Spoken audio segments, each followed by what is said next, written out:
Story time, story time, story time. Story time, story time, story time. Me no care when nobody wants say. As long as a story time, take my seat, fold my legs, perk my ears, it's story time. Now boys and girls, guess what time it is? It is story time.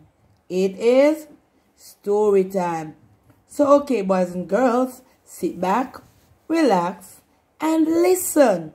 Because after we finish reading the story, you will have to answer the questions, right? Okay. So, Puss in Boots. Illustrated by Biro. Now, when you look at this picture, what do you think this story is really about? Look at it good. Alright. Let's see what it is really about. I want you to look carefully about this man. This man young or is he old?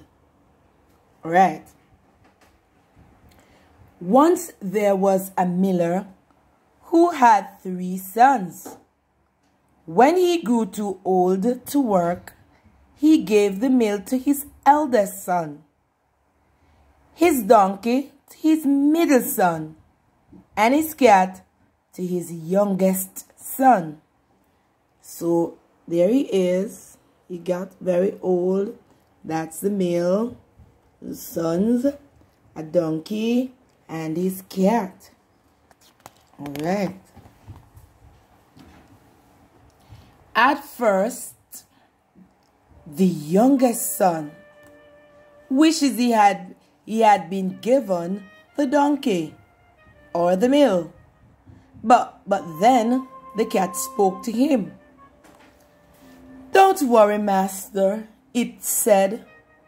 "Bring me some boots and a sack, and I will help you." The son did as the cat asked. Puss put on the boots, then took the sack and caught a rabbit in it. Puss in Boots took the rabbit to the royal palace and presented it to the king. "A gift from my master, the Marquis of Carabas." "Your Majesty," he said. That's the puss bringing the gift to the king. "Please thank him," replied the king. Later, when Puss saw the king's coach, he told his master to undress and jump into the river. Puss hid his master's clothes and cried, "Help! The Marquis of Carabas is drowning." The king remembered the name and ordered his guards to help at once. Puss thanked the king and said, "While my master was bathing, robbers came and stole his clothes." The king told his servants to dress the miller's son in the finest clothes they had. When the king's daughter saw Puss's master, she fell in love with him. He was a handsome boy. So the king invited him to ride with the princess in the royal coach. Okay, he's living it up. Puss ran ahead to speak to some farmers at work in the fields by a castle. If the king asked, who owns this land? Say, it is the Marquis of Carabas. He told them. The farmers agreed at once.